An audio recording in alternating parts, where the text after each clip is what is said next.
오늘은 엘리야의 승천이라는 제목으로 우리 엘리야 말씀 이제 오늘로 마지막 말씀을 전하고자 합니다.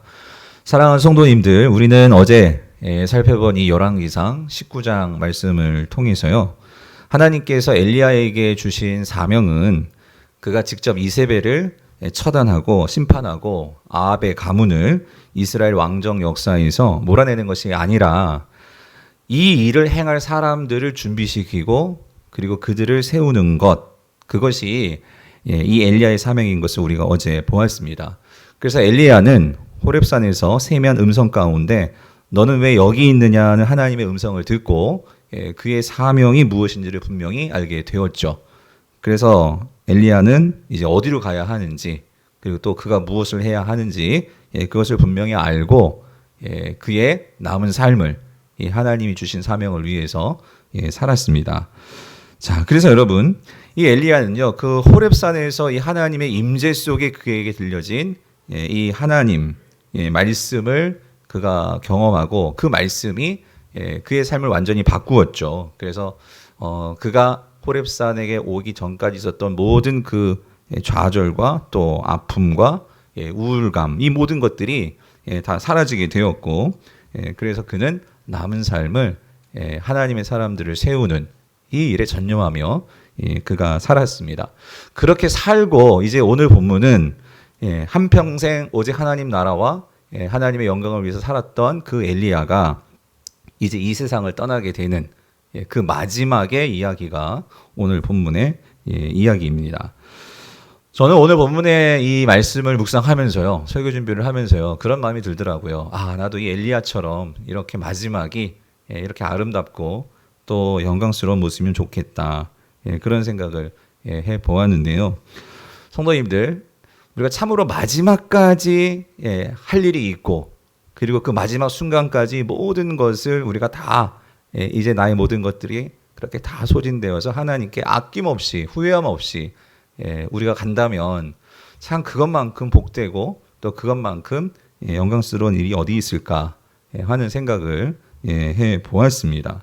참으로 엘리야는요, 정말 그 마지막 죽는 그 순간까지 다음 세대를 살리고 그리고 하나님의 사람을 준비하는, 세우는 그 일을 하다가 하나님의 부름을 받더라고요. 사랑하는 성도님들, 그런 면에서 오늘 이 말씀을 들으면서 여러분 꼭 한번 생각해 보셨으면 좋겠어요. 여러분의 마지막은 어떤 모습으로 끝났으면 좋을까? 어떤 모습으로 내가 이 세상을 떠나는 것이 정말 복된 우리의 삶의 모습일까 하는 것들을 우리가 오늘 본문의 엘리야를 통해서 여러분들이 생각해 보셨으면 좋겠습니다. 자, 그래서 좀 더 구체적으로 오늘 엘리야의 그 마지막 모습을 살펴볼 건데요. 우리 1절을 다시 한번 읽어볼게요. 우리 1절을 같이 읽어보겠습니다. 시작.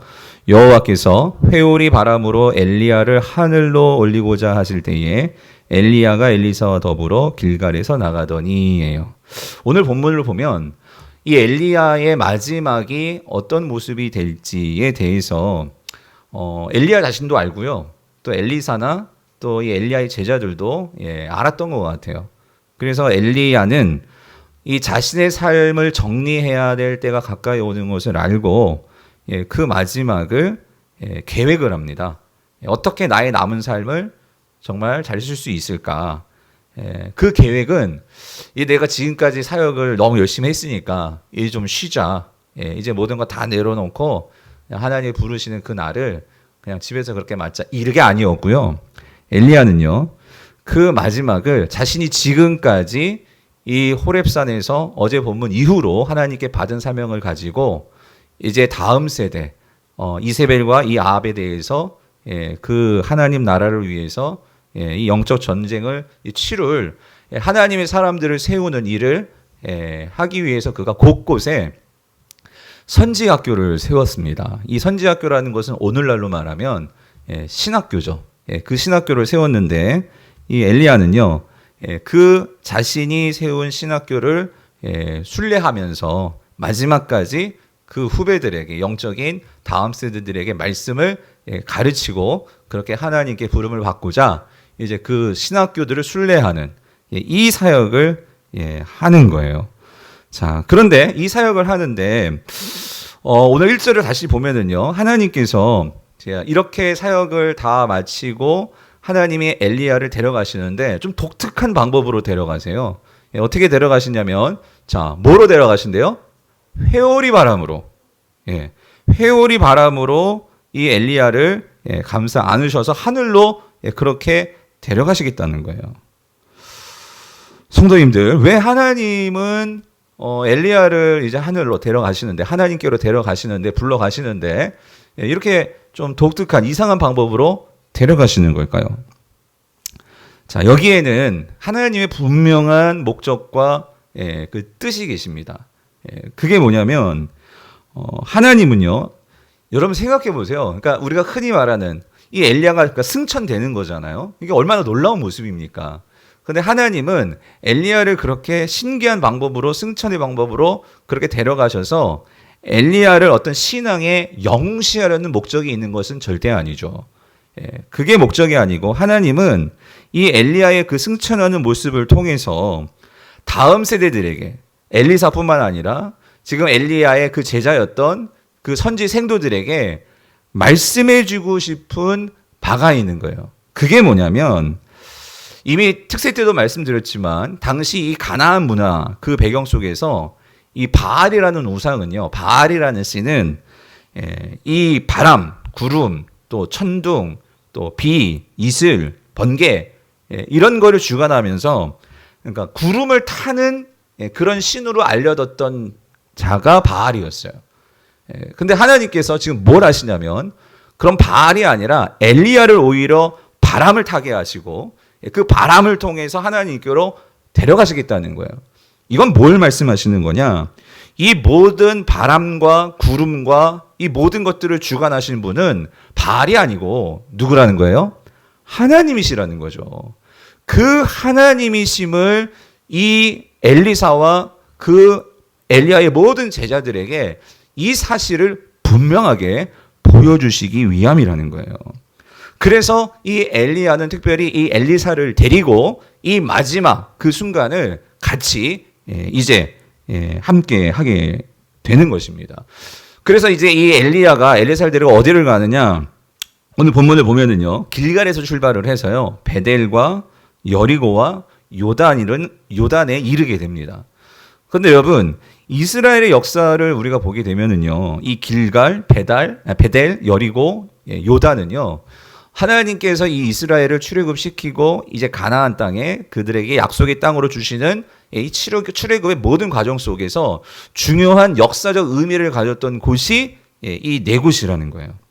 그래서 이 네 곳에 이 엘리야가요, 뭘 세웠냐면요, 신학교를 세웠다는 거예요.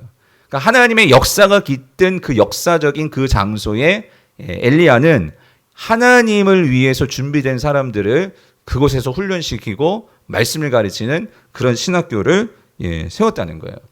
그래서 그 마지막 신학교를 내가 돌아보고 마지막에 다시 한번 하나님의 말씀을 점검하고 그렇게 하나님께 부름 받으려고 했던 것이 엘리야였다는 거예요. 그래서 성도님들, 우리가 마지막 순간까지 여러분 참 할 일이 있다는 거, 여러분, 또 내가 갈 곳이 있다는 거, 여러분 참 그것은 행복한 일이죠. 세상에서도 우리가 마지막까지 뭔가 내가 할 수 있는 일이 있다는 것은 참으로 행복한 일일 거예요. 그런데 여러분, 세상이 그렇지 않죠. 우리에게 어떤 나이가 되면 어떤 직업에서 이제 정년이라고 이제 그만두라고 하고요. 어떤 기한이 차면 우리는 떠나야 되죠. 그래서 참 어떨 때는 그것이 난 아직까지 힘이 있는데, 아직 일할 수 있는데, 근데 세상은 이제 은퇴라고 하고 그렇게 우리를 떠나가라고 하는데, 주님의 일에는 여러분 은퇴가 있을까요? 사실 없습니다.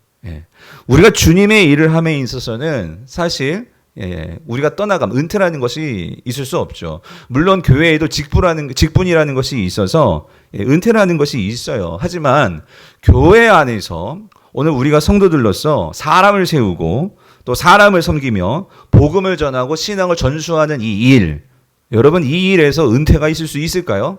없다라는 거예요. 특별히 우리가 하나님의 말씀을 내가 받았고 그 말씀을 다음 세대들에게 누군가에게 가르치고 전도하고 기도하는 일에는 절대로 은퇴가 있을 수 없다라는 거예요. 엘리야는 우리에게 지금 그것을 보여주고 있는 것 같아요. 그런 면에서 저는 우리 모든 성도님에게 권면드리고 싶은 것은요. 주님께서 저와 여러분을 부르시는 날까지 우리는요, 할 일이 있는 자들인 것을 여러분 꼭 기억하시기를 바랍니다. 하나님 나라를 우리가 꿈꾸고 그 나라에 갈 사람들이라면 우리는 이 땅에서 분명히 해야 할 일은 하나님 나라의 사람들을 세우는 그 일, 여러분 그 일은 멈출 수가 없다라는 거예요. 그래서 우리가 복음을 전하고 제자를 세우고 또 교회를 건강하게 세우고, 그래서 그들을 또 훈련시켜서 세상으로 보내고, 이 일을 위해서는 교회에 영적인 어른, 영적인 부모들이 필요하겠죠. 오늘 이 엘리야와 같이 말이에요. 그런 일들을 누가 해야 될까요? 오늘 우리 교회에 계신 이미 은퇴하신 그런 집사님들, 권사님들, 장로님들 계시죠. 또 뿐만 아니라 또 이제 은퇴를 앞둔 그런 우리 성도님들 계실 거예요. 근데 여러분 기억하세요. 은퇴했다고 해서 우리가 이러한 사람을 세우고 훈련하고 섬기고 하는 이 일, 여러분 그 일에는 은퇴가 없다는 거 여러분들 꼭 우리가 기억하셨으면 좋겠어요. 여러분 사람도 세상에서 일할 때 나의 존재감이 드러나잖아요. 마찬가지 신앙도 그래요. 우리가 하나님의 일들을 우리가 해낼 때, 행할 때 여러분 우리의 영성이 메마르지 않습니다. 우리의 영성이 계속해서 강해질 수 있다라는 거예요.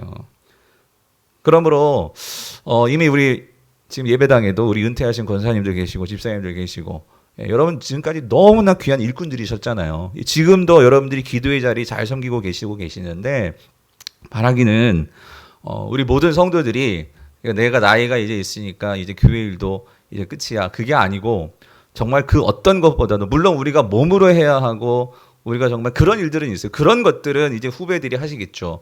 그런데 여러분들이 지금까지 쌓아온 좋은 신앙의 모습을 가지고 그것들을 가지고 후배들을 이끌어주고, 그 초신자들을 여러분이 격려해주고 등 두드려주고 말씀을 가르쳐주고, 여러분 이 일에는 은퇴가 없다라는 거예요. 일들을 잘 감당하시는 저 여러분 될 수 있길 바랍니다. 그래서 예수님께서 이런 비유 주셨죠. 달란트 비유요. 주님이 오시기까지 이 한 달란트 받았던 자는요, 어떻게 했죠? 그걸 그냥 땅에 묻어두고 사용하지 않았어요. 뭐 그거 잘못 아니죠. 그런데 분명히 기억해야 될 것은 주인 것 그대로 드렸어요. 근데 그 주인이 뭐라고 합니까? 여러분 마태복음 25장 30절 말씀하시죠. 이 무익한 종을 바깥 어두운 데로 내쫓으라. 거기서 슬피 울며 이를 갈리라 하니라요. 무슨 말이냐면, 사랑하는 성도님들, 주님 오시는 그날 한 달란트 받았던 그 종도 주님께서 분명히 물으신다는 거예요. 뭐 해다 왔니? 뭐 했니? 바라기는 우리 성도님들도 우리 모두가 다 그런 자리에 있게 될 텐데, 바라기는 우리 모든 성도님들은 주님께 칭찬 듣는 우리 모든 성도님 될 수 있기를 간절히 축원합니다. 자, 그래서 엘리야는요, 끝까지 사람을 세우고 사람을 섬기고 복음을 전하고 하는 일을 쉬지 않고 그가 달려왔다는 거예요. 자, 그래서 이제 마지막으로 그가 이 선지 생도들을 만나려고 갔던 곳이 요단이었습니다. 요단. 자, 요단에 도착을 했습니다. 자, 근데 어떤 일이 여기서 벌어지는데요. 7절을 같이 읽어볼게요.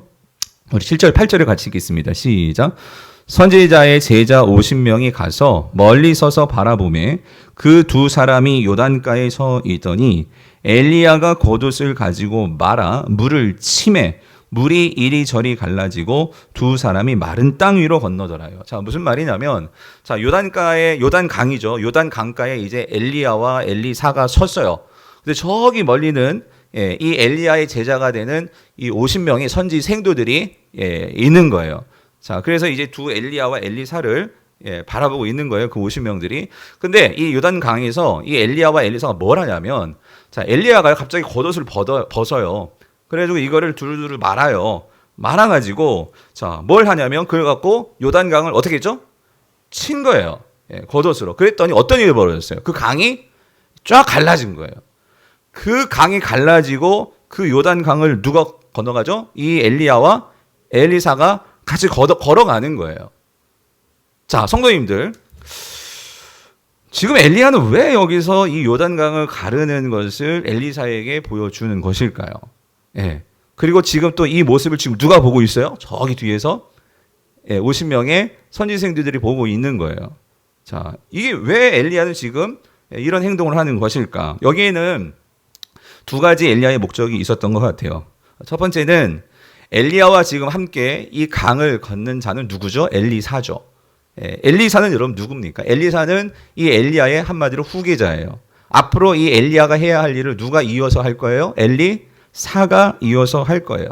그래서 많은 선지생들이 지금 보고 있는 그 상황 속에서 지금 엘리야는요, 지금 이 엘리사가 나의 일을 이을 공식적인 후계자임을 지금 선언하는 거예요.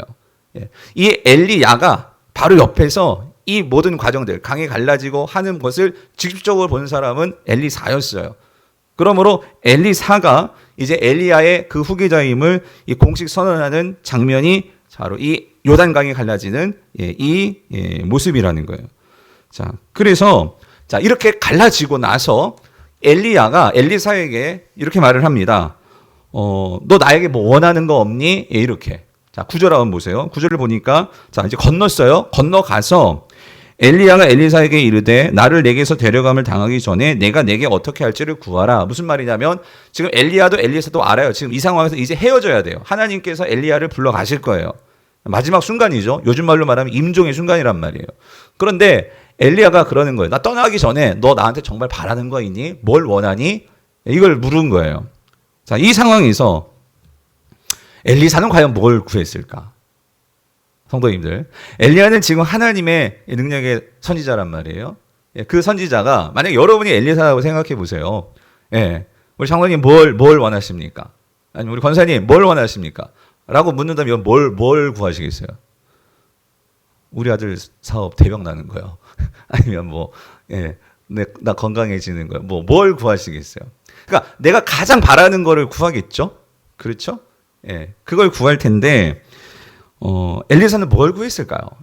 여러분 9절 뒷부분에 보면, 그게 나와요. 뭘 구했는지. 자, 이렇게 말해요. 엘리사가 이르되, 자, 뭐래요? 당신의 성령이 하시는 역사가, 어떻게 해요? 갑절이나 내게 있게 하소서. 이걸 구한 거예요. 그러니까 뭘 구했냐면, 성령의 능력을 구한 거죠. 엘리사는 엘리야의 사역들을 보면서 항상 마음에 품고 있었던 게 있었던 것 같아요. 뭐냐면 그 엘리야 안에서 역사하시는 그 하나님의 성령의 능력. 와, 나도 그걸 좀 가졌으면 좋겠다. 항상 그런 마음을 가지고 있었던 것 같아요. 왜냐하면 지금 엘리야와 엘리사가 살아가는 이 시대는 영적으로 암흑기였고 또 혼탁하고 타락하고 어려운 그런 시대 속에서 사역을 했어요. 그리고 이제 엘리야가 떠나가면 엘리사가 그 사역을 이어받아야 되는 거예요. 그러면 이러한 아합과 이 이세벨이 지배하는 이 영적으로 이렇게 치열한 영적 전쟁의 그 한복판에서 이제 엘리사가 살아가야 돼요. 사역을 해야 돼요. 그러면 뭐가 정말 필요하겠습니까? 어떤 명예이겠습니까? 뭐 세상적인 돈이겠습니까? 힘이겠습니까? 뭐겠어요? 그래서 엘리사는 평소에 이 엘리야를 보면서 마음에 동경하고 있었던 게 있었던 거죠. 그게 뭐예요? 하나님의 능력. 뭡니까? 성령을 마음속에 사모했던 거예요. 그래서 이참에 선생님이 먼저 말씀하시는 거예요. 뭘 원하니? 그래서 성령을 원하는데요. 그냥 성령이 아니라 몇 배의 성령? 선생님보다 몇 배? 갑절이나 배나 나에게 그 성령을 선생님 좀 주세요. 이거를 구한 거예요. 그러니까 저는 이걸 볼 때 여러분 결정적인 순간에 누가 무언가를 물어본단 말이에요. 그럴 때 바로 튀어나올 수 있다는 것은 이 사람은 그 평상시에 고민하고 이걸 갖고 기도했다는 사람이에요. 그걸 보여주는 거예요. 내 마음속에 간절히 하나님을 향해서 바라는 이 한 가지 소원이 엘리사에게는 있었구나. 우리가 그것을 알 수 있는 거죠. 자, 그래서 주저함 없이 그 성령의 능력을 구했어요. 자, 구했는데, 자, 그러면 엘리야는 뭐라고 대답을 했을까? 줬을까? 뭐라고 대답을 했을까? 여러분 10절을 보세요. 자, 이렇게 얘기를 합니다. 자, 10절 보니까 이르되, 여기요. 내가 어려운 일을 구하는도다 라고 말하고 있어요. 성도님들. 너 참 어려운 거 구한다. 엘리야의 대답이었어요. 자, 성도님들. 자, 이게 무슨 말일까요? 엘리야가 그 성령의 능력 줄 수 있다, 없다? 줄 수 있다, 없다? 있다, 없다? 없다예요, 없다. 여러분, 왜 그럴까요? 여러분, 성령의 능력은 누가 주시는 거예요? 하나님이 주시는 거예요. 이거는 이 엘리야의 어떤 주권에 있는 게 아니에요. 이건 하나님의 주권에 달려 있는 거지. 나도 주고 싶지만 내가 그거를 줄 수 있는 게 아니죠. 저도 마찬가지. 여러분, 목사님 나에게 뭐 성령의 능력을 줘. 제가 무슨 능력이 있어서? 그건 여러분이 하나님께 구하셔야지. 예. 여러분, 하나님께서 주셔야 되는 거거든요.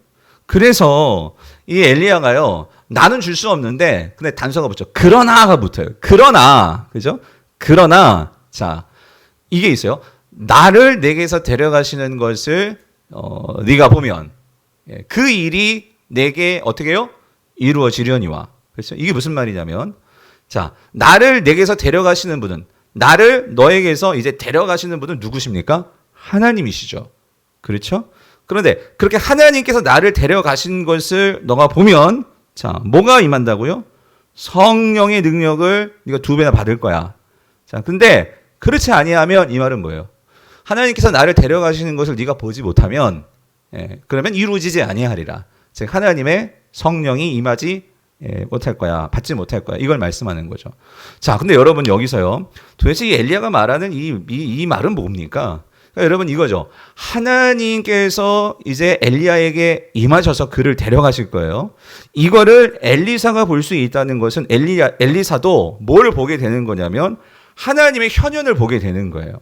하나님의 임재. 근데 하나님께서 직접적으로 나타나시는 임재를 엘리사의 눈으로 보게 되는 거예요. 여러분 이건 아무나 보는 게 아니죠. 하나님께서 만약에 너에게 하나님의 나타나심, 하나님의 현현을 보여준다면 그것은 하나님께서 너의 그 소원을 들어주신 일이 될 거야. 예. 그런데 하나님의 현현을 보지 못한다면 하나님께서 너에게 주시는 것을 허락하지 않은 것이 될 거야. 지금 이 말이에요. 자, 성도님들. 그렇게 하고 나서 하나님께서 이제 이 엘리야를 이제 데려가시게 되는데, 자, 그런데 여러분, 엘리사가 보게 되었을까요? 못 보았을까요? 자, 그 이제 해답이 결과가 11절, 12절에 나오는데, 자, 11절, 12절. 우리 같이 한번 읽어볼게요. 시작. 두 사람이 길을 가며, 자, 그렇게 말을 하고 있었어요. 그런데 갑자기, 자, 뭐가 나타나냐면, 불수레와 불말들이 두 사람을 갈라놓고, 이게 하나님께 데려가셨다 그 소리예요. 자, 갈라놓고, 엘리야가 회오리 바람으로 하늘로 이제 어떻게 해요? 올라가는 거예요. 예. 엘리야가 말했듯이 올라가는 거. 자, 이걸 봤을까 안 봤을까? 그죠? 12절 보니까 뭐 엘리야가 어떻게? 보고예요. 보고. 예. 엘리야가 보고. 예. 아, 엘리사가 지금 감사해요. 엘리사가 어떻게? 보고. 그러니까 여러분 이 말은 뭐죠? 엘리사에게 갑절의 성령이 임했다 안 임했다? 임한 거죠. 하나님께서 그 엘리사의 간절한 소망을 들어 주셨다라는 거예요. 예. 자, 그런데 여러분 이어지는 내용을 조금 더 보면은요. 근데 그걸 봤어요. 예, 봤더니 자, 엘리사도 거기서 입이 딱 벌어지는 거죠. 예, 이런 관계를 어떻게 볼 수 있겠어요? 하늘로부터 불수레와 불말이 내려가지고 그 바람으로 엘리야를 확 들고 가는 이 장면이 어디서 볼 수 있는 거겠어요? 이걸 봤더니 거기에서 이제 이 엘리사가 어떤 탄성이 나왔냐면 자, 이거요. 내 아버지여, 이스라엘의 병거와 그 마병이여 하더니 이제 엘리야가 다시 보이지 않게 된 거예요. 자, 성도님들. 근데 여기서 이거요. 아까 회오리 바람이 엘리야를 데리고 갈 거라고 했잖아요. 근데 여기서 아까 1절에서 없었던 새로운 게 나왔어요. 뭐가 나왔죠? 불수레와 불말들이 나왔어요. 여러분 이건 뭘까요? 하나님께서 엘리야를 데려가시는데 그냥 바람만으로 데려가는 게 아니라 불수레와 불말까지 보내주셔가지고 이 엘리야를 거기에 태워서 데려가시는 거예요. 여러분 이게 도대체 뭘 보여주는 걸까요?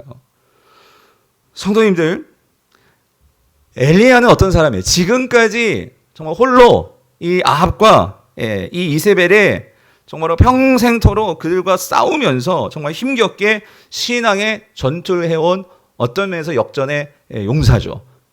그 하나님의 사람이 이제 마지막으로 평생 동안 그렇게 때로는 외롭기도 했고 고독하기도 했고 때로는 너무나 힘들어 죽고 싶어요까지 그렇게 하나님 앞에서 무너지기도 했고 그런 모든 숱한 과정을 거치면서 그러나 마지막에 사명을 가지고 이 땅에 이런 엘리사와 같은 하나님의 사람을 세우고 많은 선지생들을 세우고 그런 일을 묵묵히 하다가 이제 하나님의 불림을 받아서 하나님께 올라가는데 하나님께서 불말과 이 불세례를 보내주셔가지고 그를 태워서 올려가시는 거예요. 이걸 지금 엘리사가 보고 있는 거예요.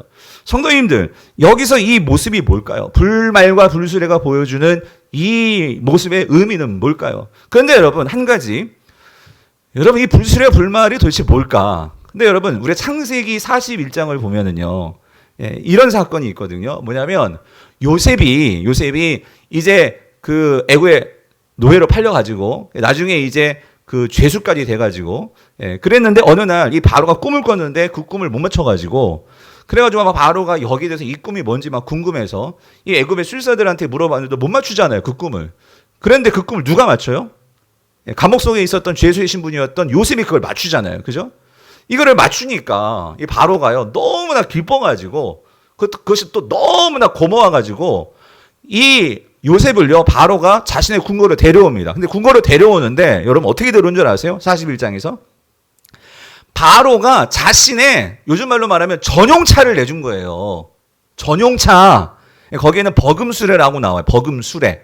그러니까 애굽에서 이 제일 높은 이 바로만 타는 그 버금수레를 내줘가지고 자기 전용차에 요셉을 태워가지고 이 바로의 궁궐로 데려온 거예요. 사랑하는 성도님들, 여기서 이 불말과 불수레는 뭘까요? 이거는 곧 하나님의 임재와 하나님의 영광을 나타내는 건데 이 불세례와 불말은 뭘 말하냐면요. 한마디로 하나님이 타시는 전용차예요. 무슨 말인지 이해되세요? 하나님이 타시는 그 전용차를 지금 누구에게 내주는 거냐면 누구에게요? 엘리야에게 내준 거예요. 왜?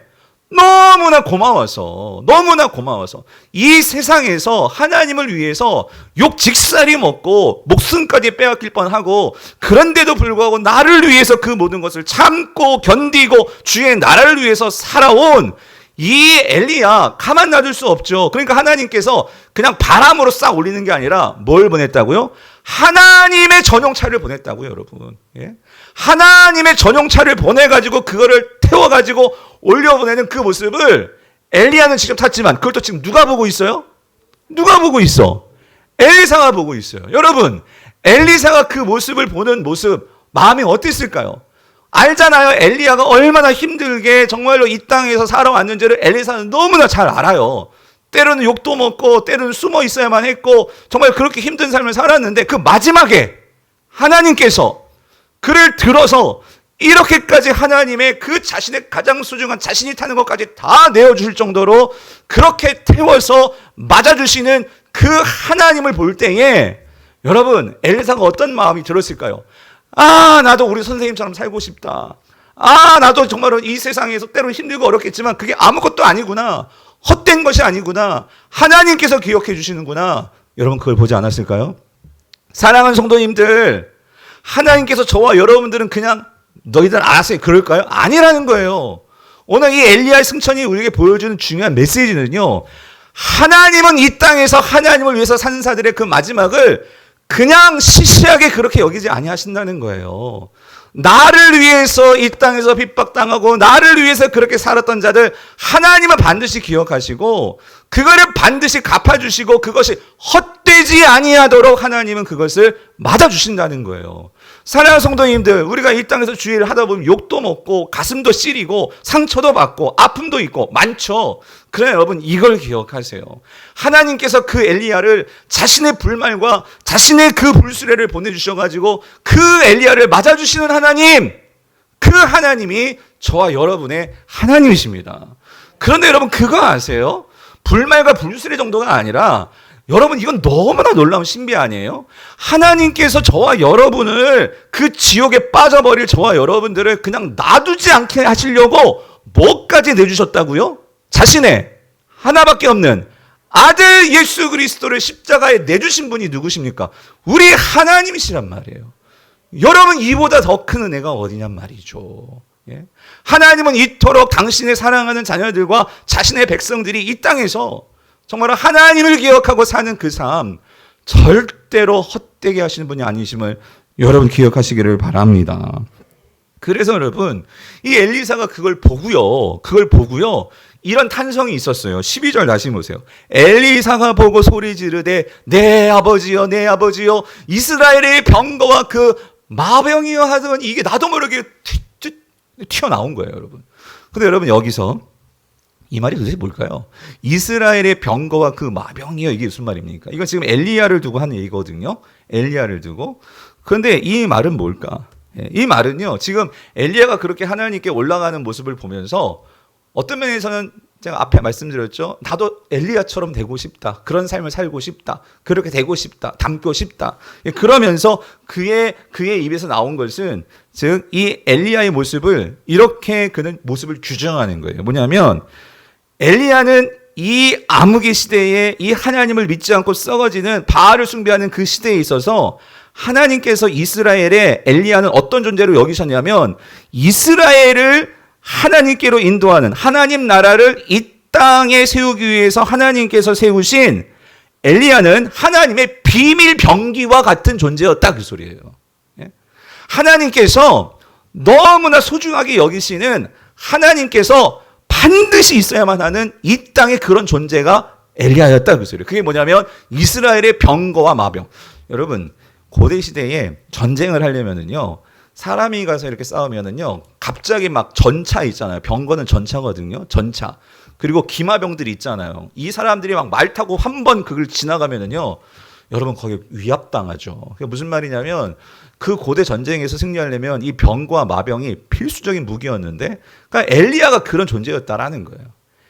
엘리야가 그 갈멜산 그 사건도 있지만 그 이후로 엘리야는 이 땅에서 무슨 일을 해서 보이지 않게 그 이세벨의 그런 박해와 목숨을 막 그 위협하는 상황 속에서도 곳곳에 다니면서 하나님의 신학교를 세우고 하나님의 사람들을 세우고 보이든 보이지 않든 그렇게 하나님께서 그를 사용하셨는데 사람들이 보기에는 그렇게 숨어서 이제 아니 예전에는 막 불을 내렸던 엘리야인데 근데 어느 순간부터인가 뭐 능력 기적은 행하지 않고 그냥 이렇게 사람들 신학교 세워가지고 하나님 말씀 전하고 가르치고 이런 일들만 했거든요. 그러니까 어떤 면에서는 엘리야도 그랬던 것 같아요. 어떤 면에서 아니 왜 엘리야가 예전에 불도 막 내리고 그랬는데 왜 그런 능력들을 행하지 않고 아니 왜 이렇게 다니면서 말씀만 전하고 왜 이런 일만 하실까? 그렇게 생각했을지도 모르겠어요. 엘리사가. 그런데 이 마지막 순간에 이런 영광스러운 모습을 보면서 엘리사의 모든 것이 다 풀렸어요. 뭐냐면 그게 하나님께서 원하셨던 일이고 그것이 정말 하나님께서 하나님의 비밀 병기로서 그렇게 소중하게 우리 선생님을 사용하신 거구나. 하나님, 나도 이 땅에서 하나님께서 그렇게 소중하게 여기는 그런 삶을 살게 하여 주세요. 하나님, 내 인생이 하나님께 꼭 필요한 인생이 되게 하여 주세요. 여러분 지금 그거 기도하고 있는 거예요. 우리 젊은 청년들 뿐만 아니라 우리 가정에서도 예배하는 청년들 여러분 뭘 놓고 기도하십니까? 우리가 좋은 대학 가는 것도 우리의 기도 제목이고 우리가 정말 해야 할 간구지만 여러분 이거요. 하나님 나 정말 하나님께 꼭 필요한 사람 되게 해주세요. 이거 기도하고 있냐고요. 이거 우리 모든 중직자들도 하나님 내 인생에 돈 벌어서 성공해서 이것도 중요하겠지만 하나님 내 평생에 정말로 하나님께서 필요한 존재 되어서 하나님께서 필요할 때 적시에 그렇게 쓰임받는 그런 내 인생 되게 해주세요. 이런 기도 우리가 하고 있냐 말이죠. 엘리사는 적어도 엘리야를 보면서 그런 눈이 열린 거예요. 그런 눈이. 하나님 내가 하나님의 비밀 병기가 되게 하여 주시옵소서. 이런 기도를 하니 여러분 하나님께서 주시지 않겠어요? 하나님 능력 주시지 않겠어요? 그 능력을 주셨다고. 저는 이미 이런 마음이 든 것 자체가 하나님께서 엘리사에게 능력을 주셨다고 저는 믿어요. 근데 진짜 주셨어요. 여러분 보세요. 자, 오늘 보면 13절, 14절을 보면 엘리야가 이렇게 하늘로 올라가면서 근데 하늘에서 뚝 떨어진 게 있어요, 여러분. 뚝 떨어졌어. 뭐가 떨어졌냐면 올라가다가 떨어진 게 있어. 그게 뭐냐면요. 여러분 13절 보세요. 엘리야 몸에서 떨어진 뭐예요? 겉옷을 주워 가지고요. 겉옷. 이게 누구의 겉옷이냐면 엘리야의 겉옷이에요. 근데 여러분 잘 생각해 보세요. 아까 엘리야가 이 겉옷 갖고 뭐 했죠? 그걸 말아가지고 요단강을 쳤잖아. 그때 요단강을 갈랐던 그 옷이 뭐예요? 이 겉옷이었단 말이에요.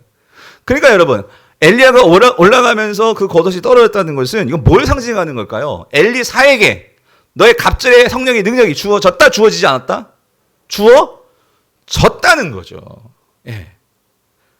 그래서 여러분 보세요. 여러분 그렇게 능력이 주어졌어요. 그러면 그걸 어떻게 써먹어야지. 엘리사가 참 똑똑한 여러분 제자예요. 엘리야의. 그 겉옷을 가지고 이제 뭐 하냐면요. 자, 요단강을 건너왔어요. 건너왔는데 지금 돌아가려고 하니까 다시 그 요단강이 이제 다시 그게 갈라졌던 것이 다 원상태가 됐나 봐. 다시 건너가야 돼요. 그러면 어떻게 수영을 하든지 그렇죠? 아니면 뭐 배를 타고 가든지 해야 되는데 여기서 여러분 이게 믿음이에요. 내가 하나님께서 정말 하나님의 말씀을 붙들고 기도하고 그리고 그 말씀의 응답을 받았잖아요. 그렇죠? 그러면 그걸 갖고 내가 직접 해봐야지. 그렇죠? 그래서 내가 구한 대로 성령의 능력을 구한 대로 그 겉옷이 내게 주어졌단 말이에요. 그래서 엘리사가 뭐 하냐면요. 그거를 엘리야가 했던 그대로 본 그대로 그 겉옷을 말아가지고 뭐 합니까? 그 강을 친 거예요. 쳤더니 어떻게 되었어요? 물이 자 14절 뒷부분 물이 침에 물이 어떻게 해요?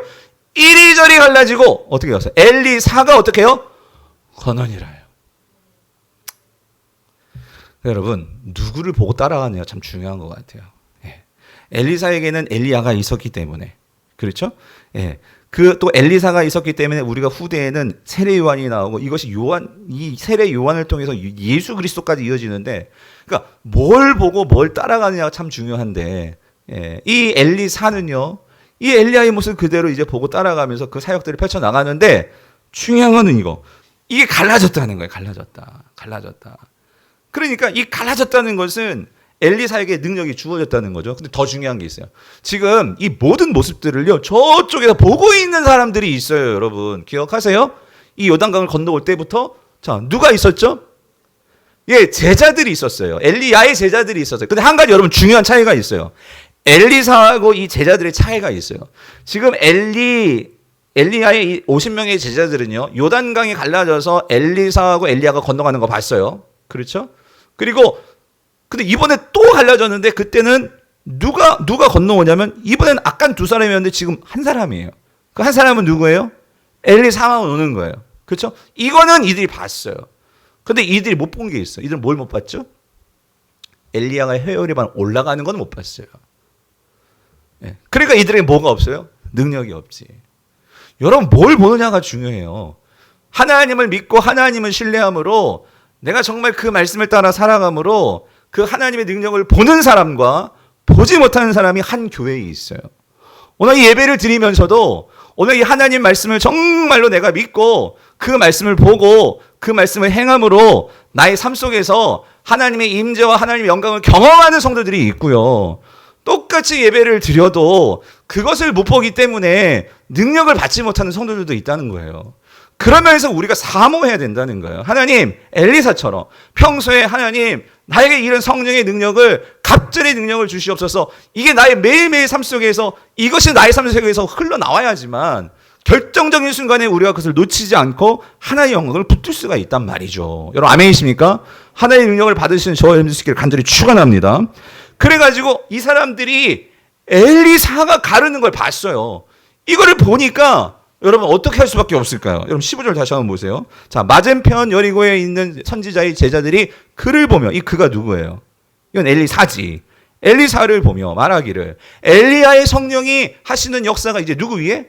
엘리사 위에 머물렀다 하고 가서 그에게로 나아가 땅에 엎드려 자, 누구에게 경배하고? 엘리야? 엘리야는 갔고 누구 이제? 엘리사에게. 무슨 말이죠? 이제 엘리사가 그 스승이었던 엘리야의 그 후계자로 서게 된 거예요. 제자들이 이제 그걸 인정을 하는 거죠. 엘리사가 이제 엘리야를 뒤를 이어서 하나님 나라의 일을 할 사람이라는 거예요. 사랑하는 성도님들 정리해 볼게요. 여러분 오늘 본문은 이 엘리야의 승천 이야기를 지금 우리에게 말해주고 있어요. 그런데 여러분 잘 기억하셔야 돼요. 우리가 이 엘리야의 승천 이야기를요 잘못 해석하면은 뭐에만 우리가 집중하냐면은 이거, 야 엘리야가 병거 타고 하나님 나라 올라갔다. 이거 찬송도 있잖아요. 이런 찬송 우리가 그것만 생각해요.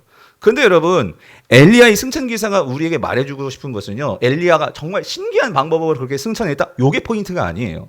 엘리야의 승천 기사의 핵심은 뭐냐면은요, 그렇게 영광스러운 모습 하나님께 품으로 갔는데 엘리야의 이 승천 기사를 성경에 기록해 주는 목적은 이 땅에서 주를 위해서 그렇게 평생을 헌신하며 그렇게 살았던 엘리야의 그 영광스럽고 그 존귀한 마지막 모습이 그 후대의 엘리사에게 보여질 때에 비록 엘리야는 떠나갔지만 그 엘리야가 이 땅에서 하나님 나라를 위해서 그렇게 애쓰며 섬기며 살았던 그의 사역은 사라지지 않고 누구를 통해서?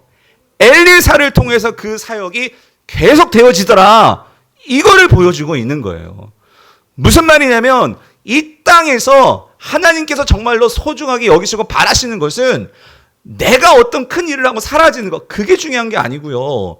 내가 이 땅에서 정말로 그 일을 통해서 사람을 세우는 거, 사람을 세우는 거. 예? 사람을 세우는 것이 하나님께서 가장 중요하게 보시고 소중하게 보시는 일이라는 거예요. 하나님께서 엘리야의 승천을 그렇게 주신 것은요, 결과적으로는 그 일을 통해서 엘리야의 후대에 나오는 엘리사뿐만 아니라 그 제자들이 엘리야를 보고 하나님의 사람으로서 계속해서 그 꿈과 비전을 가지고 나아가는 사람 세워지는 일들이 계속되어지기를 하나님께서 바라셔서 이런 놀라운 일을 성경에 기록해 주셨다는 거예요. 근데 우리는 그 뒤에 이 중요한 메시지는 잊어버리고 엘리야가 불병을 타고 하늘로 올라갔대. 요것만 보면 우리가 정말로 성경에서 우리가 말씀하고자 하는 그 중요한 핵심을 우리가 놓쳐버리는 거죠. 무슨 말이면 여러분, 우리 불병거 안 타도 돼요. 누구나 우리가 하나님께서 데려가실 건데 여러분 이거죠. 하나님께서 저와 여러분을 오늘이라도 데려가시는데 과연 우리는 나의 삶을 보고 내가 사랑했던 나의 주님 그 예수 그리스도를 정말로 사랑해서 나의 모습을 보고 주님을 따르고 싶어하는 그 한 사람이 있냐고요. 이 땅에 내가 죽기 전에 나를 위해서 십자가에서 아낌없이 그 모든 것을 내어주신 그 예수 그리스도의 사랑을 내가 받았는데 내가 그 사랑이 너무나 크고 너무나 감격스러워서 이 땅을 살았는데 우리 장로님의 모습을 보고 권사님의 모습을 보고 집사님의 모습을 보고 저의 모습을 보고 나도 그런 목사님의 나도 저는 권사님의 장로님의 그 예수님을 정말로 나도 만나서 그 예수님의 정말 소중한 비밀병기가 내가 되고 싶어요. 이렇게 남겨놓은 그 한 사람이 있냐 말이에요. 한 사람이. 오늘 본문은 우리에게 그걸 도전하고 있는 거예요. 사랑하는 성도님들, 그런 면에서 우리가 이 엘리야의 승천 기사를 다시 보면 엘리야는요 정말 닮은 사람이 있어요. 엘리야가 닮은 사람이 있다고. 엘리야가 닮은 그 후대에 올 사람인데 엘리야 너무나 이 사람을 닮았어. 그게 누구냐면요 예수 그리스도예요. 엘리야의 사역을 쭉 보면은요 우리는요 엘리야에서 뭐가 보이냐면 이게 보여요. 예수님이 보여요. 예수님이. 이게 무슨 말이냐면 여러분 보세요. 엘리야도 승천했지만 여러분 예수님이 승천하시잖아요. 그죠? 예수님이 승천하시면서 여러분 잘 보세요. 예수님이 승천하시면서 우리에게 주신 명령이 있어요. 그건 뭐냐면 너희들 여기서 무슨 큰일 해라. 그게 아니었어요. 예수님께서 저와 여러분들에게 예외 없이 우리에게 주신 명령은 뭐예요? 사람 세워라 그거였어요. 너희는 가서 모든 족속으로 제자를 삼으라 이거였지. 너희들이 이 땅에서 큰 집 사고 큰 아파트 사고 막 교회 짓고 막 이런 것도 우리가 해야겠지만 근데 예수님 그게 아니고 우리 인생에서 꼭 해야 할 일 하나가 있다면 예수님 이거 명령하셨다고. 사람 세워. 예수 그리스도 날 닮은 사람을 세워라. 근데 여러분 지금 엘리야가 하는 일이 뭐냐면 엘리야는 그 호렙산 사건 이후로 그 평생에 그가 했던 일은요 사람 세우는 일이었어요. 네. 사람 세우는 일. 그리고 여러분 또 보세요. 예수님은요 부활 승천하시고 나서 여러분 그 오순절 날 그 예수님을 따르는 자들이 그 오순절 마가다락방에 모여 있었어요. 근데 그들에게 하늘에서 뭘 내려주셨죠? 뭘 내려주셨어요? 성령을 내려주셨다고. 그런데 이 엘리야가 지금 승천하면서요. 엘리야가 내려준 건 아니지만 승천하면서 하나님께서 이 엘리야를 통해서 내려준 게 뭐예요? 엘리사에게. 뭘 내려줬다고요? 성령을 내려줬다고요. 성령을 내려줬다고. 성도님들, 오늘 이 엘리야가요. 이 엘리야를 통해서 결국 이 엘리사가 나오고 그 엘리사를 이제 어디로 보내죠? 세상으로 보냅니다. 즉 이세벨에게 보내고 아합에게 보내고 그래서 결국 이 이세벨과 아합의 모든 아들들을 처단하고 그 하나님의 이 나라의 역사를 실제적으로 하는 사람은 누굽니까? 엘리사였어요. 예수님께서 이 땅 가운데 부활 승천하시고 성령을 부어줘서 이 땅 가운데 세워진 게 뭡니까? 교회예요, 교회. 그런데 그 교회에게 예수님께서 뭐라고 말씀하시죠? 가라 그 소리예요, 가라. 너희들이 세상 속에 들어가라. 그래서 너희들이 세상 속에서 뭐가 돼? 빛이 되고 소금이 되고 너희들이 이제 세상에서 너희들이 싸워야 돼. 그걸 말씀하셨단 말이에요. 사랑하는 성도님들, 오늘 우리는요, 엘리야에게 있어서 엘리야의 그의 후기자는 엘리사라면 오늘 예수 그리스도에게 있어서 그 예수 그리스도의 후기자는 누굽니까? 교회란 말이에요, 교회. 오늘 저와 여러분들이란 말이에요. 오늘 저와 여러분들에게 성령을 주셨어요. 말씀도 주셨어요. 그리고 우리에게 교회라는 이 공동체를 주셨어요. 오늘 저와 여러분들에게 예외 없이 주님께서 우리에게 맡기시는 게 뭐예요? 엘리사가 세상 속에서 선지자적인 사명을 감당했던 것처럼 저와 여러분도 마찬가지예요. 하나님께서 우리를 세상으로 보내시는 것은 우리를요, 선지자적 사명을 감당하라고 우리에게 보내시는 거예요. 여러분, 선지자적 사명이 뭡니까? 선지자적 사명이라는 것은 우리가 이 시대에 우리 삶 속에서 예수 그리스도의 복음을 가지고 세상 속에 들어가서 사람들에게 나의 삶을 통해서 여러분들이 장사를 하시고 기업을 하시고 비즈니스를 하시고 학생이고 뭘 하든지 문화활동을 하든지 뭘 하든지 나의 모습을 통해서 예수 그리스도를 선포하는 거예요. 선지자적 사명이라는 것은 하나님 나라를 선포하는 사명이에요. 하나님이 계심을 보여주는 거예요. 그걸 통해서 나를 통해서 세상 사람들이 하나님께로 나올 수 있도록 그 일을 하는 것이 오늘 저와 여러분들이 이 땅을 살아가는 존재의 목적이고 이유라는 거예요. 그래서 여러분, 사도 요한이 뭐라고 얘기합니까? 사도 요한이 요한일서 1장 3절을 보니까 우리가 보고 들은 바를 여러분에게도 뭐 한대요? 선포합니다. 예. 세 번역이에요. 선포합니다. 어디에서 선포하겠어? 세상에서 선포하겠죠. 우리는 여러분도 우리와 서로 사귐을 가지기를 바라는 것입니다. 무슨 말이냐면, 자, 근데 이 사귐이 뭐냐? 뒤에 곧바로 설명하죠. 우리의 사귐은 아버지와 또 그의 아들 예수 그리스도와 함께 하는 사귐입니다. 무슨 소리냐면, 우리가 세상 속에 들어가서요, 우리가 정말로 사귀고 있는 예수 그리스도의 사귐에 저들도 들어올 수 있도록 세상에서 그 치열한 경쟁과 치열한 그 서로 밀고 당기고 미워하고 시기하고 질투하며 그렇게 살아가면서 지치고 우울해지고 상황에 있는 그 사람들에게, 수고하고 무거운 짐진 자들에게 다 내게로 오라 내가 너희를 쉬게 하리라 말씀하신 예수 그리스도의 사귐에 들어오십시오. 그래서 우리가 함께 그 속에서 평화를 누리고 그 속에서 우리가 정말 안식을 누리고 이 삶을 누립시다. 그래서 사람을 만날 때마다 정말 갑자기 내 친구인데 뭐 힘들대. 그럼 기회가 온 거예요.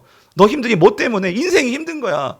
나도 힘들었거든. 그럼 친구들 만나서 복음을 전하는 거죠. 내 인생도 너무나 힘들고 어려웠는데 있잖아 나의 삶을 완전히 바꿔놓은 한 사람을 내가 만났어. 근데 그 사람이 나의 모든 어려웠던 그 죄뿐만 아니라 이 모든 것들을 단번에 모든 것들을 다 해결해 주시고 이제 나는 그 안에서 모든 것을 그분께 맡기니까 내 삶이 너무나 평안해. 그러니까 그 사람 누군데?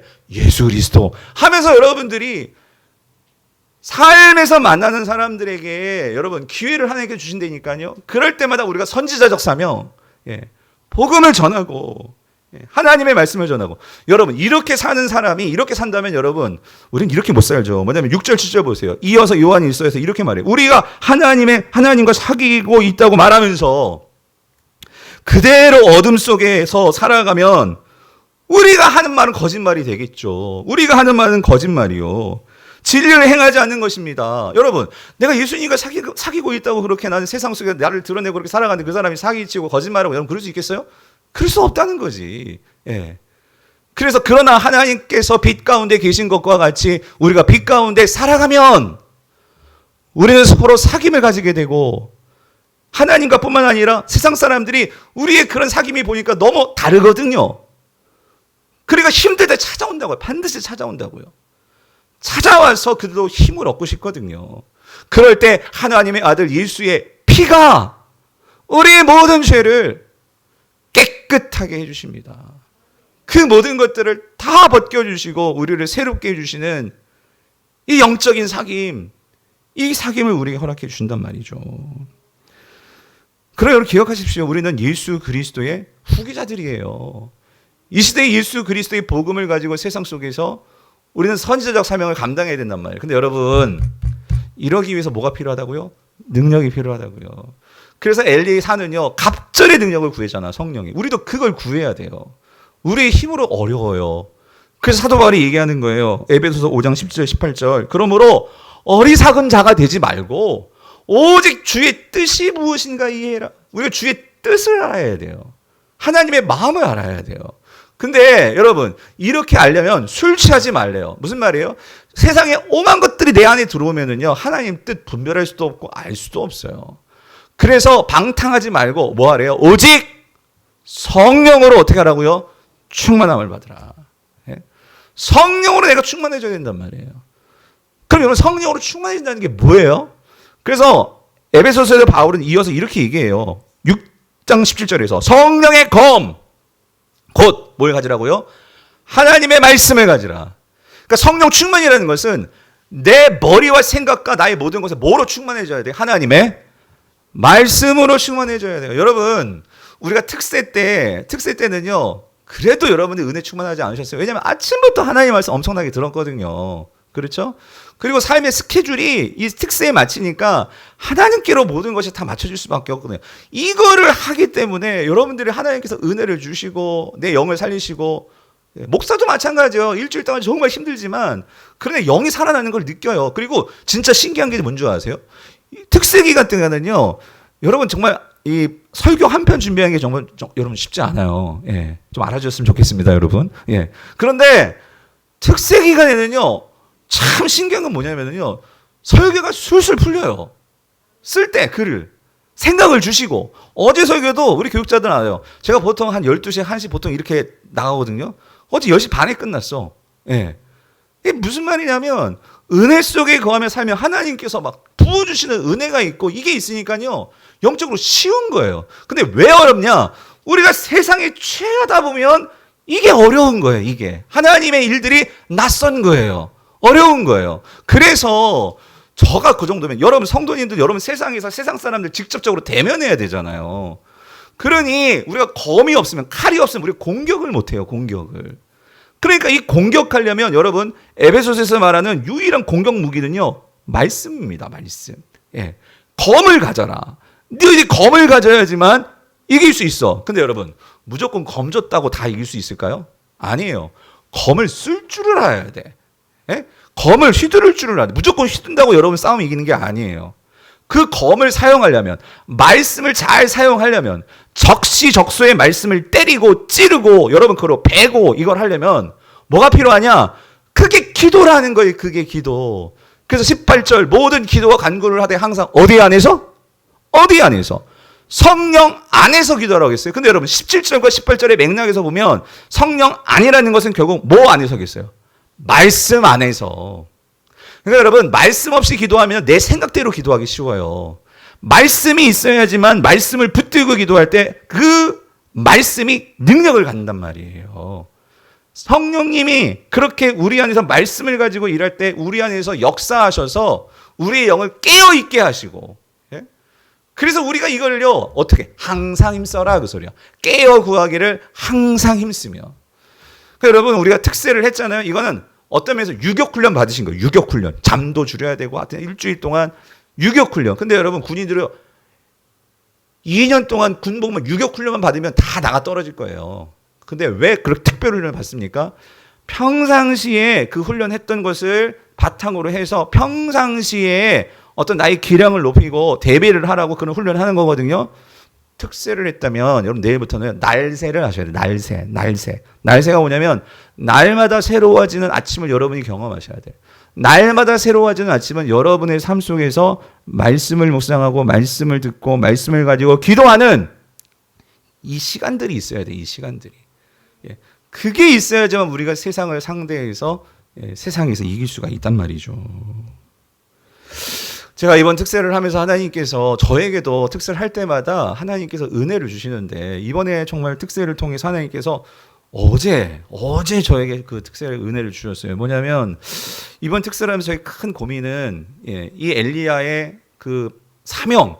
엘리야가 그러니까 이세벨 때려잡고 물리치고 그게 자신의 사명인 줄 알았거든요. 물론 그것도 하나님 나라의 큰 그림에서 보면 사명이지만 여러분 하나님 나라의 일은요 나 혼자만 하는 게 아니란 말이에요. 각자에게 맡겨진 사명들이 마치 이 퍼즐같이 맞춰져 가지고 전체 그림을 이루는 거거든요. 근데 맨 처음에 이세벨은 자기가 모세처럼 해야 된다고 생각했는데 그게 아니었고 이 엘리야의 사명은 사람을 세우는 거였어요. 그렇죠? 그래서 엘리야가 세워지고 선지 생도들이 세워지는 거예요. 이게 사명이었다면 하나님, 나의 사명은 뭡니까? 우리 강북의료교의 사명은 뭡니까? 이거 알려주세요. 이거 가지고 저는 이번 특사를 했거든요. 그리고 이제 코로나가 이제 풀릴 텐데 곧 그러면 우리가 내년 앞으로 이 교회가 어떤 방향으로 하나님은 이 교회에 어떤 일을 기대하십니까? 이거를 기도를 했었는데 어제 새벽에 여기 앉아서 기도할 때 하나님께서 이 하나의 문적을 딱 주신 거예요. 딱 그래서 제가 바로 적어놨었죠. 카톡에다가. 그게 뭐였냐면 이거예요. 우리의 사명이 뭐냐. 이걸 주시다고. 강북의료교회는 영혼을 구원하여 제자 삼아 세상으로 파송하는 선교적 교회이다. 예. 제가 이 선교적 교회라는 개념을 가지고 있었어요. 근데 이걸 명확하게 정리가 안 됐었거든요. 근데 하나님께서 이 선교적 교회가 어떤 교회냐, 우리 교회 해야 될 거, 영혼을 구원해요. 여러분, 우리 전도하는 일에 힘써야 돼요. 예. 정말로 이 세상 속에서 만나는 사람들마다 여러분, 우리가 꼭 전도지 주는 것도 중요하겠지만 그거보다도 여러분이 매일매일 만나는 사람들이 있잖아요. 세상에서 지치고 힘든 사람들을 그냥 지나치지 마시고 잘 보세요. 인생에 피폐해지고 정말 우울해지고 그렇게 살아가는 사람이 누군가를 잘 보세요. 그래서 그 사람에게는 복음이 필요한 거예요. 그럴 때 여러분들이 기도하시고 그 사람이 찾아가면 반드시 복음이 들어갈 거예요. 그런 사람들을 구원해야 돼. 그런데 여러분, 영혼, 전도만 하고 끝나면 안 된다는 거예요. 여러분, 전도만 하고 끝나니까 여러분 성도들이 교회 안에서 잘하지를 않아. 성장하지를 않아. 그러니까 다 영적 아이로만 머물러. 어떻게 해야 되느냐? 여러분들이 그들에게 말씀을 가르쳐 줄 수 있어야 돼요. 성장하려면 양식을 먹어야 되잖아. 밥을 먹어야 되잖아. 근데 그러면 여러분 전도만 하고 저한테 다 붙여줄 거예요? 그럼 제가 그 사람들 뭐 직장 쫓아가고 들어갈 수도 없어요, 직장에. 여러분들만 그 직장에 있잖아요. 여러분들이 그 사람들 어떻게 양육하셔야 돼요. 그리고 그렇게 양육하면서 누구도 크느냐? 여러분도 크십니다. 여러분도 성장하실 거예요. 그러면 여러분이 성장하고 여러분들이 양육하려면 어떻게 해야 돼요? 여러분들이 말씀에 훈련이 있고 여러분이 훈련을 받으셔야지. 그래서 여러분 지금 우리 임직 제자 훈련하고 있어요. 우리 임직자 잘 기억하세요. 우리 임직자들 이번에 제자 훈련 마지막 수료는요. 전도 한 명 하는 거예요. 전도 한 명 하는 거. 그거 꼭 기억하세요. 제가 농담하는 게 아니라 적어도 임직자인데 전도 한번 하셔야지. 어떻게 전도 한 번도 안 하고 장로가 되고 안수집사가 되고 그럴 수가 있겠어요. 예. 이번 훈련을 하면서 그 기도를 하셔야죠. 하나님, 내가 정말 한 명 꼭 전도해야 한다는데 누구를 해야 될까요? 지금 우리 그거 하려고 지금 계속해서 지금 훈련받고 있는 거예요. 그리고 그렇게 전도했을 때 우리 집사님들이 훈련하시라고, 권사님 될 여러분들이 훈련하시라고. 그래서 이번에 제자 훈련하면 그걸 갖고 다음번부터는 이분들이 훈련할 거예요. 예. 여러분, 주님이 제자 삼으라고 했잖아요. 제가 명령하는 게 아니라 주님이 명령을 하셨는데, 예. 그래서 그렇게 제자 삼아서 어떻게 할 거예요? 그들을 세상 곳곳에 보내야 돼. 회사에, 가정에. 그래서 그분들이 또 다른 영혼을 구원하고 제자를 삼아서 그렇게 하나님 나라를 확장하는 이 일을 하는 게 선교적 교회라는 거예요. 선교적 교회. 선교적 교회. 그래서 우리가 이 교회 안에서 이 교회적으로도 마찬가지예요. 하나님께서 우리를 쌍문 삼동을 맡겨주신 거예요, 여러분. 여러분, 정말 이 쌍문 삼동에서 우리 교회가 자리를 잡고 있는 우리 교회의 위치는 뭘까? 무슨 말이냐면요. 제가 느끼는 게 뭐냐면요. 감사한 게 뭐냐면요. 쌍문 삼동 가잖아요. 동사무소 가면 모든 직원들이 그러는 거예요. 우리 교회가 그렇게 아주 막 대형 교회도 아니고 그런데 목사님, 쌍문 삼동에 강북교회가 있으면, 강북교회가 없으면 일이 안 돼요. 복지팀 우리 팀장님하고 동장님이 하시는 말이 그거예요. 그러니까 무슨 말이냐면 제가 꿈꾸는 건 그거예요. 우리가 이 쌍문 삼동에서 이럴 수도 있잖아. 다른 지역으로 우리가 이사를 갈 수도 있잖아요. 근데 지역민들이 강북우리 교회는 이사 가면 안 돼요. 그럴 수 있는 교회, 그 사람들이 교회를 나오든 안 나오든 이 교회가 이 지역에서 정말로 빛과 소금의 역할을 하고 있다는 것이 인정이 된다면 여러분 그게 하나님의 영광이 아니겠어요? 그래서 우리가 과일도 갖다 주고 때로는 뭐 추석 상자도 갖다 주고 그거 하는 거예요. 여러분들이 하신 거예요. 사랑하는 성도님들, 이 모든 것들이 결국 뭘 세우려고요? 사람 세우려고. 예. 바라기는 우리 교회가 앞으로 우리 모두가 각 개인적으로도 그렇고, 예. 교회적으로도 그렇고. 그 제가 일부 때는 이걸 강조했거든요. 여러분, 하나님께서 의무적으로 우리에게 사람 세우라고 한 것은 가족들이에요, 가족들. 예. 부모는 의무적으로 사람 세워야 하는 사람은 자녀들입니다. 이건 딴 사람이 아니에요. 1차적으로는 부모들은 그 사명 받았고, 예. 가족은 다른 사람이 뭐 전도를 해줄 수도 있겠지만 1차적인 책임은 나예요. 예. 우리 부모, 우리 자녀들의 책임은 나예요. 예. 적어도 그것만큼은 그래서 우리가 끊임없이 우리가 어떻게 해요? 가족 구원을 놓고 주님 앞에 서는 날까지 이건 우리의 영원한 숙제고 과제고 사명이에요. 그래서 여러분 한 가지만 말씀드리고 말씀을 마칠게요. 우리가 매월 10월 마지막 주에 세명 축제를 하는데 올해는 10월에 안 하려고 해요. 왜냐면 코로나가 지금 어쨌든 11월 초까지는 계속 이런 상황이 될 것이고 11월 초 지나서 뭔가 좀 풀린다고 하니까 전도에서 사람들을 데리고 와야 되는데 그렇죠? 그리고 우리 임직자들도 전도하면 데리고 와야 되는데 그래서 12월 25일 날 하려고요. 예수님 생일날 딱 맞춰서. 시기도 너무 좋아. 세상 사람들 크리스마스는 교회 가야 되는 거 알아요. 그러니까 그때 우리가 크리스마스 파티 한다고 교회에서 그래가지고 한번 성탄절날 교회 한번 가봅시다. 그래가지고 교회에서 그렇게 전도하신 분들 모셔놓고 예수님 생일 파티 하려고 그래요. 예. 그래서 우리가 전도 세상 축제는 그때 하려고. 그래서 여러분 이거 말씀드리는 건 지금부터 마음속에 품고 기도하시고 내가 복음을 전할 수 있는 그 한 영혼 누구일까? 여러분들이 꼭 보시고 전도하시기를 바라요. 바라기는 우리 교회가 이 주님께 쓰임 받는 사람 세우는 교회 될 수 있기를 주님의 이름으로 축원드립니다.